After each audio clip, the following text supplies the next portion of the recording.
Hello and welcome to a brand new scene coloring breakdown video series here on the Sweet November Stamps YouTube channel. I am Amy, co-owner and illustrator of Sweet November Stamps, and we are going to be working on a fantasy scene using one of the dragons from our older Dragon Trio clear stamp set, as well as the treasure box from our Simple Room Pirate add-on set. And I've also taken a Copic Multiliner and just sketched in some little gold coins and gemstones kind of spilled out of the treasure box just for some added interest there. I've stamped both the treasure box and our dragon using Memento Tuxedo Black ink. And I did the little smoke coming out of his breath in a London Fog gray ink, also by Memento. I am working on Copic Express It cardstock today. And we are going to kick off this video series by coloring up our dragon. And I thought it would be fun to do him in kind of an ombre effect between some kind of teals and oranges. So that's what we're going to be doing today. And I'm going to start with the orange accents. And I think I'm going to start with, I want my YR20.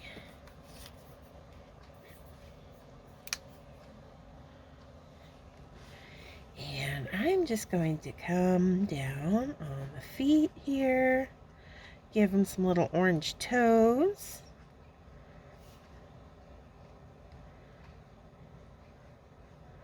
Just starting off nice and light so that we can eventually blend our colors together. And I think I'm going to add a little bit of orange to the tip of the tail down here.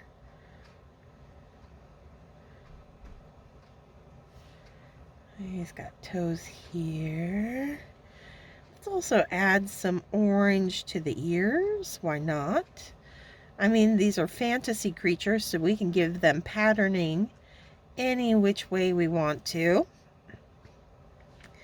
And I'm also going to do some on his wings, I think.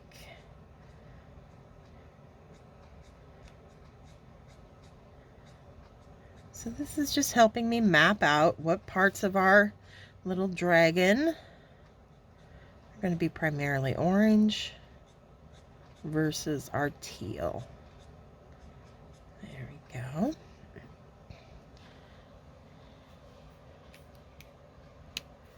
Gonna come up to a YR21, just a little bit slightly richer, but still nice and soft.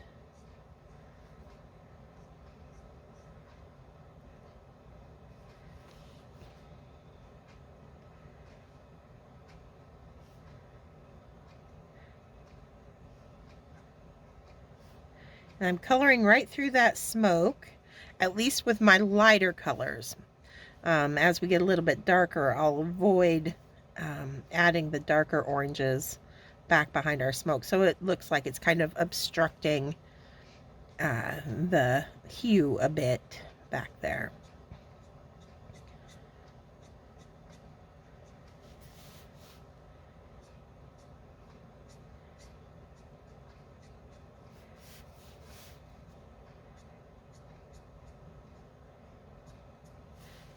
Okay.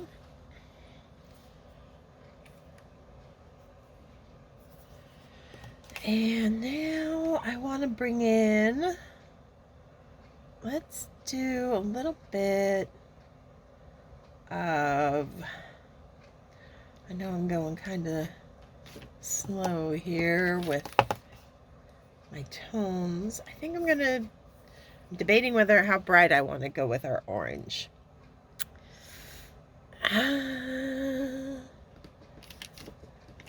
I think I'm not going to go super bright. I'm going to go a little bit more muted oranges. So I'm going to come in with some YR27. got a little bit of a brown tone to it.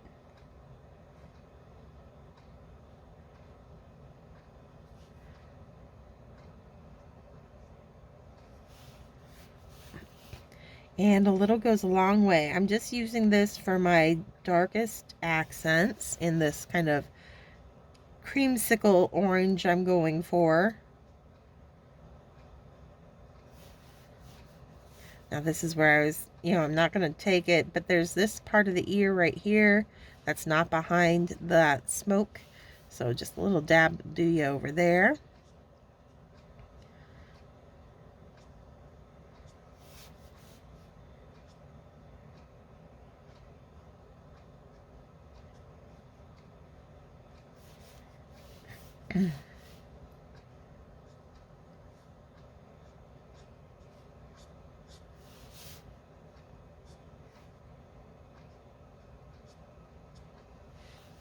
Okay.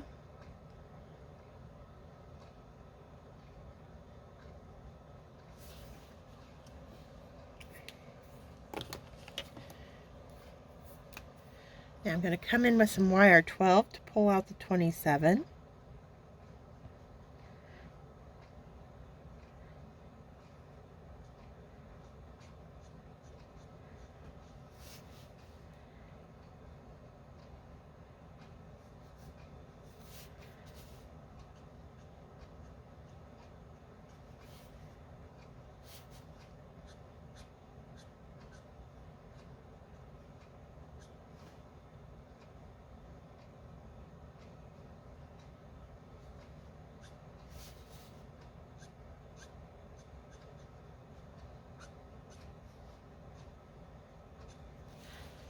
Back to the YR21 as I'm just working my way back down through my colors now.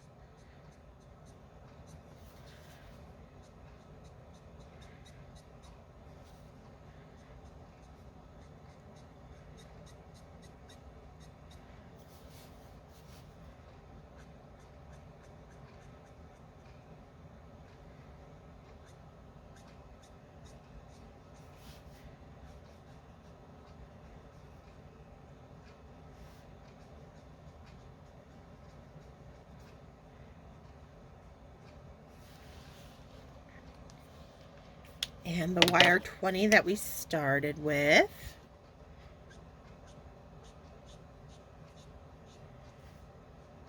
So that we just get a nice gradual fade out. That will then start bringing our kind of teal tones into.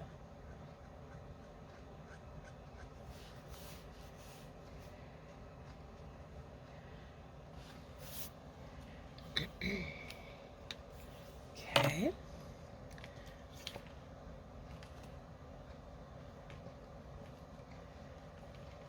Let's see, I'm going to start with some BG70, very light.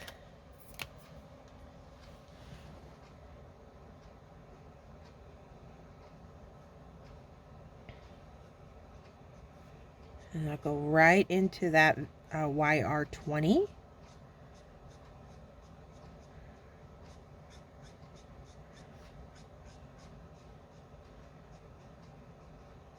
I'm just basically getting a base coat down so that I'm not working directly from a white base as I layer up my teal colors.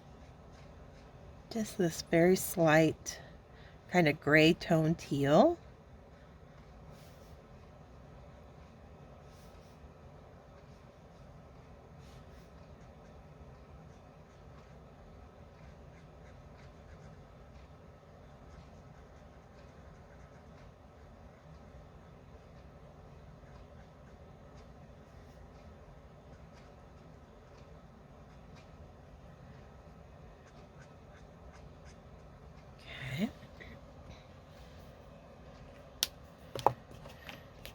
I'm going to bring in some BG11. And that'll brighten it up a little bit. It's more saturated color than the BG70s that we're going to be bringing in even more of.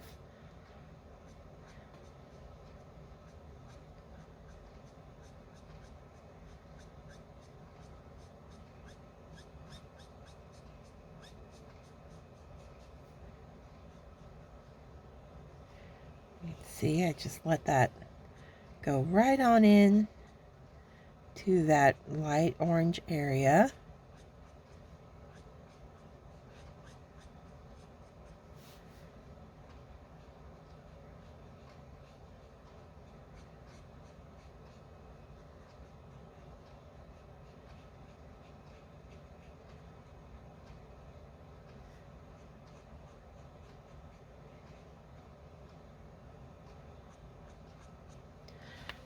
Okay. All right, so next, I think I'm going to bring in, a little bit of BG32.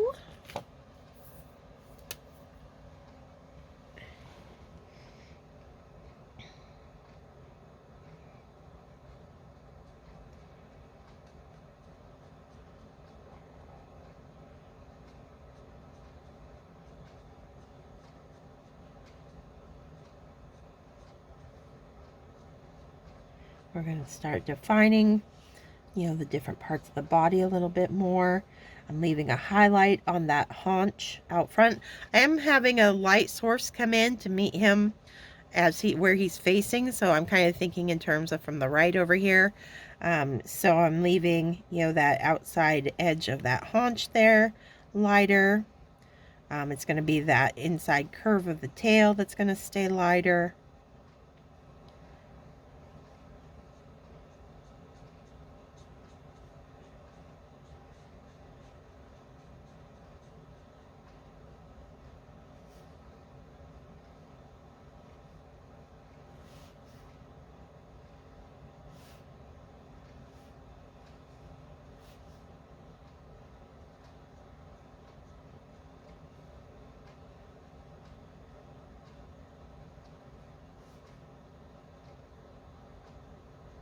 Start defining the features of the face a little bit more around those where the eyes are raised, the brow there.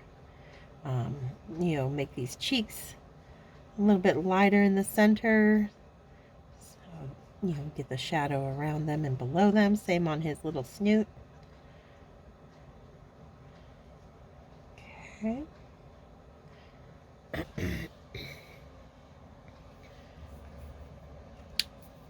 Now I'm going to go back to my BG70s.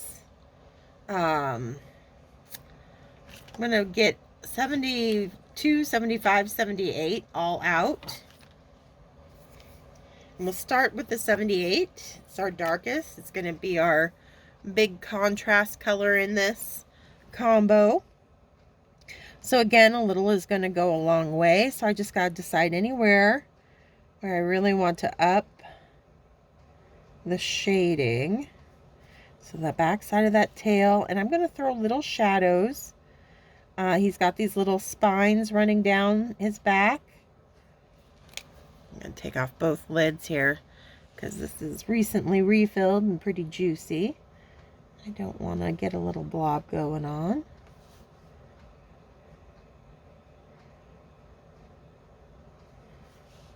Alright. Underside of the wing is going to get a little shadow there. And that's going to cast a little shadow on that part there as well. Between the haunch and his body, I want to do a little bit of that BG78.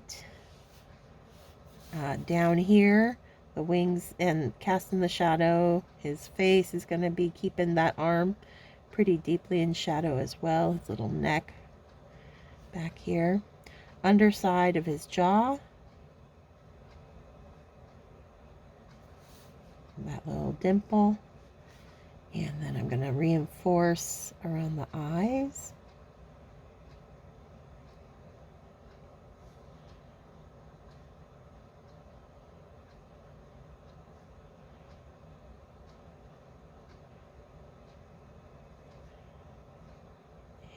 bit on the snoot.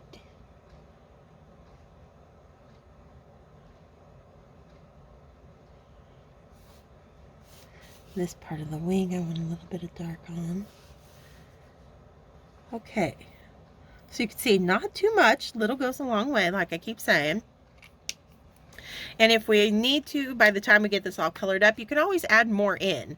It's just way easier to add color later than try to take color away if you overcolor initially. So I always kind of err on the side of less is more. So I'm going to use the BG75 to start pulling out that 78. Again, not going crazy with it. Just softening our little shadows we laid down.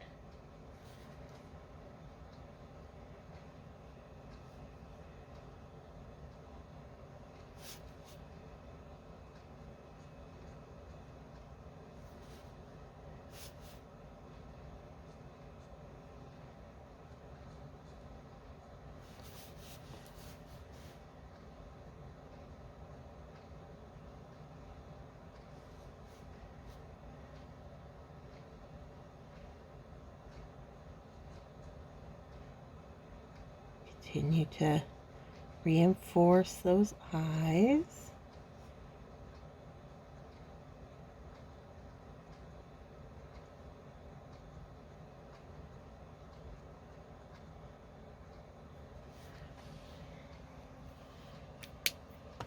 Now I'm going to come in with the BG72.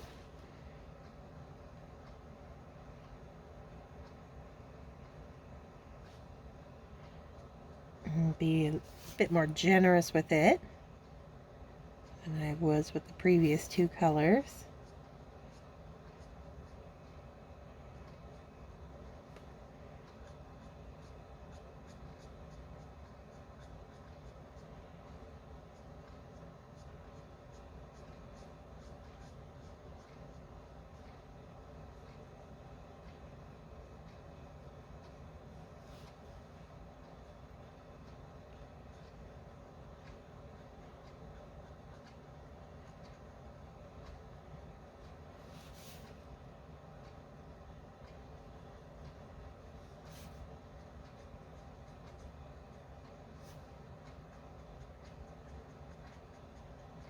Just eating away at that white space little by little.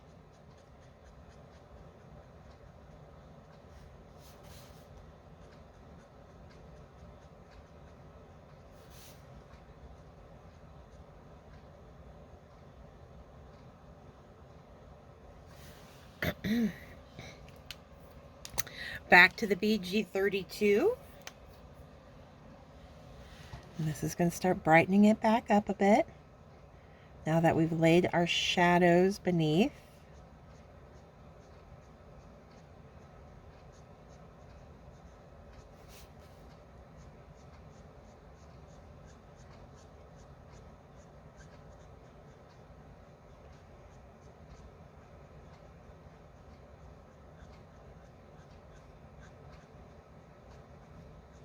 And we're going to be really generous with this one. It's kind of our primary color in this combo.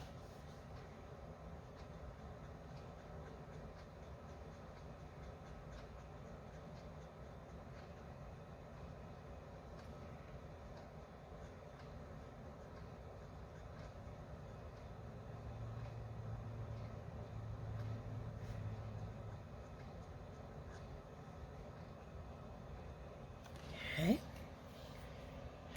Back to the BG11.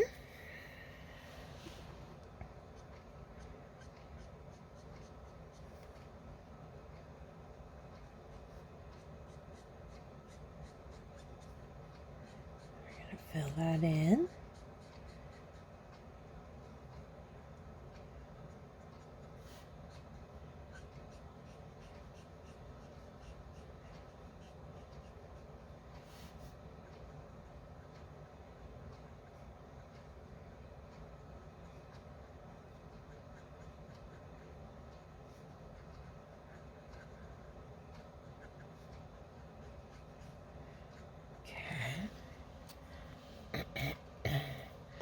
Gonna come back in with my YR20. Just do a little bit of back and forth.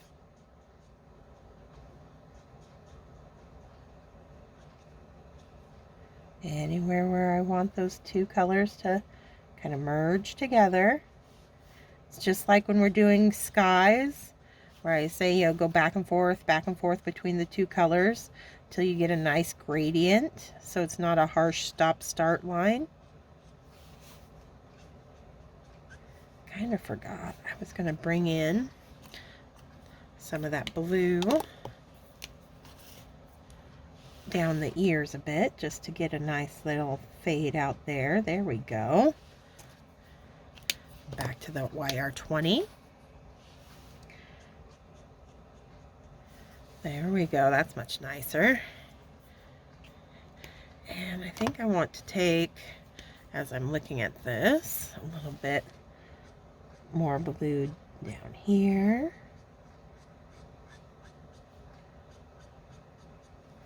A little bit of BG32. I just want that. I like getting those really solid kind of blends. I like getting that nice fade between the two colors there. And, you know, this is one, I would say, a slightly more advanced ombre creation, because we are working with colors that are opposite on the color wheel. So that can be a little trickier to ombre together compared to when you're like doing cool colors with cool colors, or other warm colors with other warm colors. Like red and orange or red and yellow are very easy to ombre together because they're both orange colors, or like purple to blue is a lot easier because they're both, you know, more on the cool spectrum, you know, green to blue, that kind of thing. Here we've got a warm color with a cool color, and it can still be done. That's why I wanted to show you this today, that you can definitely still ombre together a cool color with a warm color. It's just taking the time to build up the layers, to go with the light versions of the color, you know, like we used the, you know, starting off with the BG70 and even the BG11, both very light, and then the YR20 and the 21, both very light, and that lets you kind of create that gradient. You don't want to keep going too much, because then you will eventually, if you keep trying to layer, and that's why, like, it can happen especially if you're using darker tones.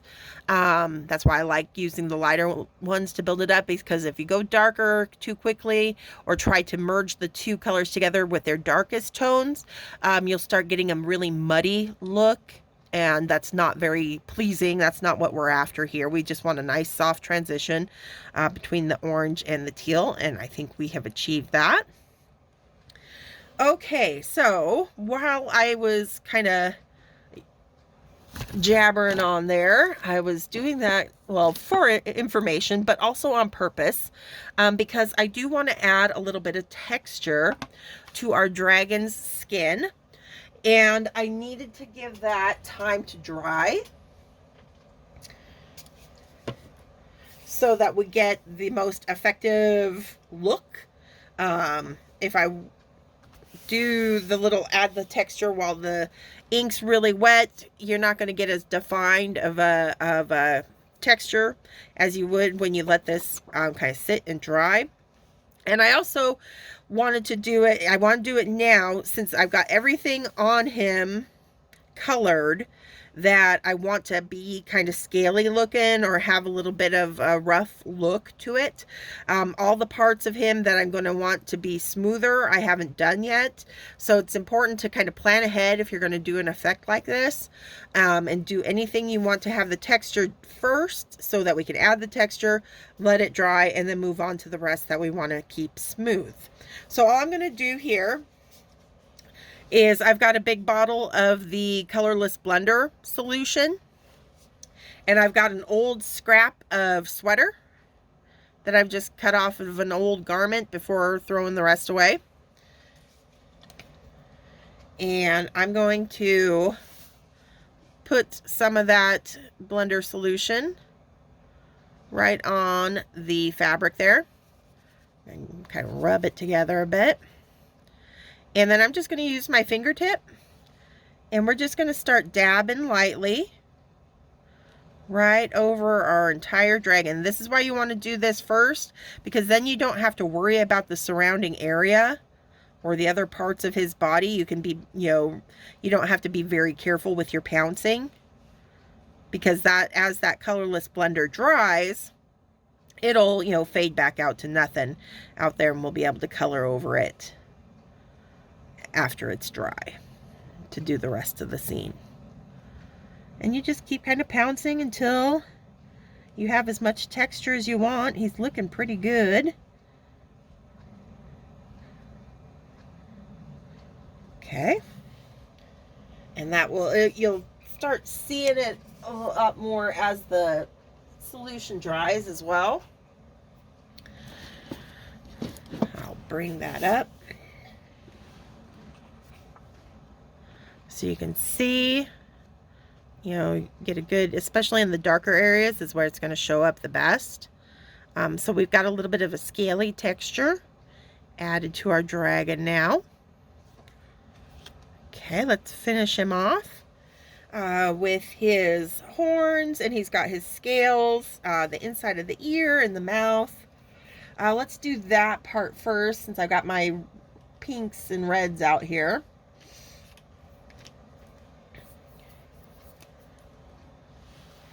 So I'm going to come in with some R30 on the underside of the ears, inside that mouth.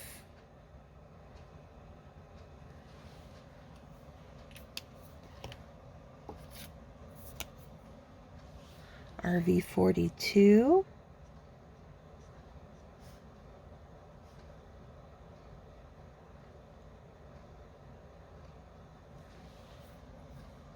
And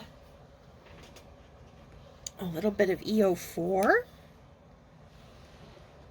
especially dip back here in the mouth, make that nice and dark, and a little bit at the turn of that ear.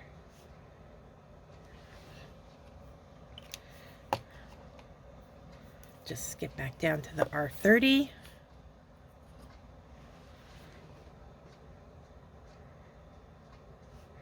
Pull those together. Okay.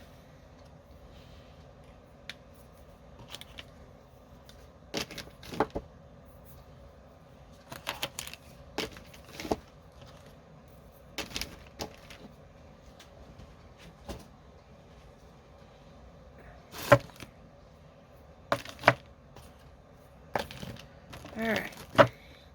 Now for his horns and his little scales, I think I'm going to go with kind of an off-white.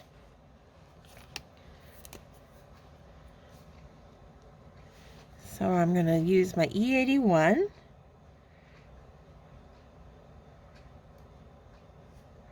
And we're also going to utilize that cardstock base by leaving little flashes of white cardstock, especially on the horns for our added contrast.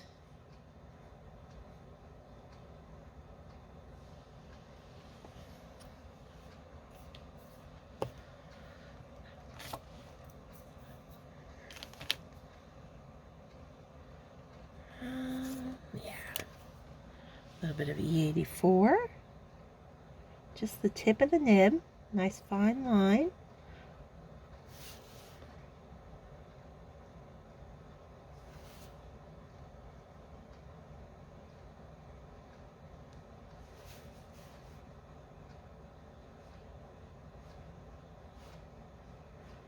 A quick pull on our little scales.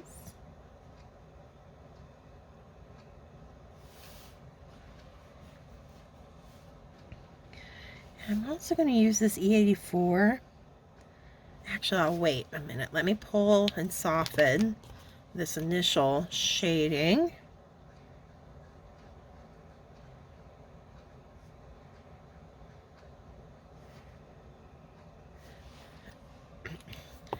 And bring in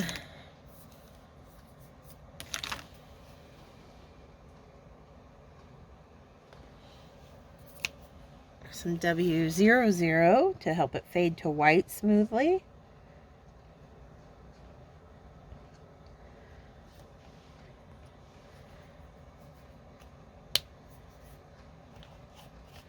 All right, I gotta let that dry for a second. And before I add my texture into my horns, let's go ahead and color the eyes.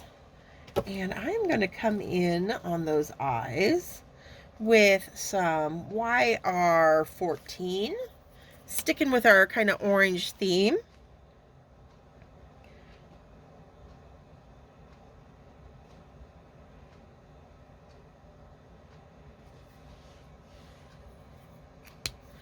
And then I'm going to bring in some E09.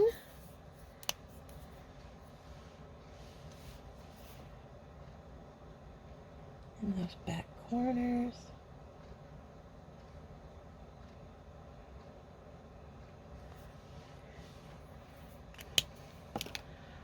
E07.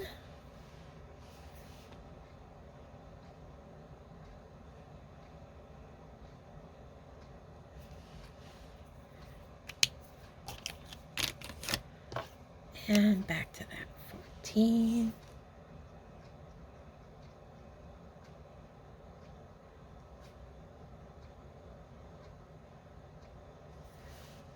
There we go.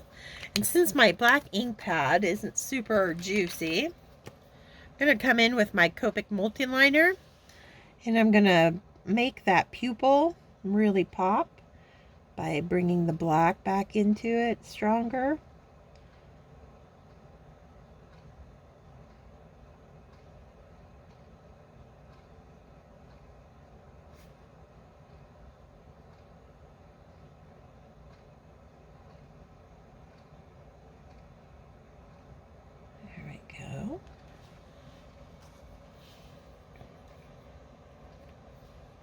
All right, so that's given the horns time to dry.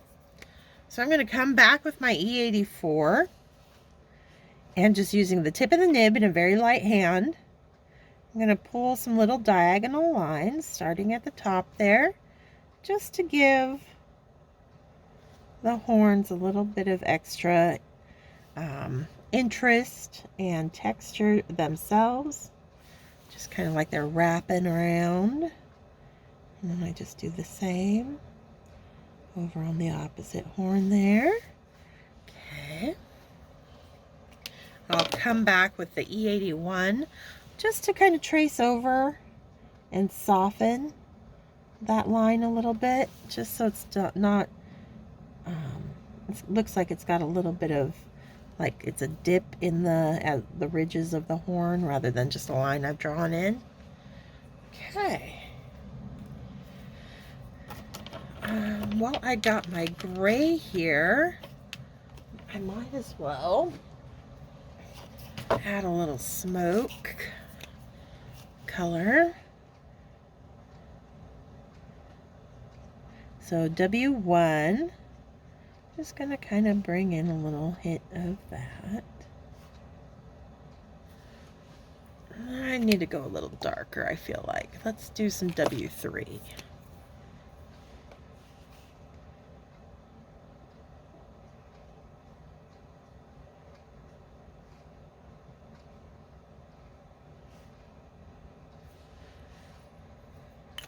And then that W00 we used up on the horns.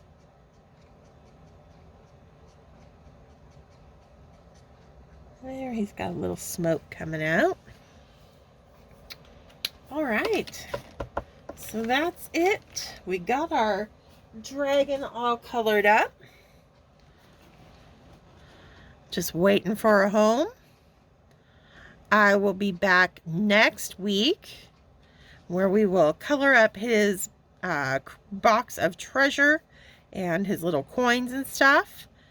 And so until then, thank you for joining me and stay crafty, my friends. Bye.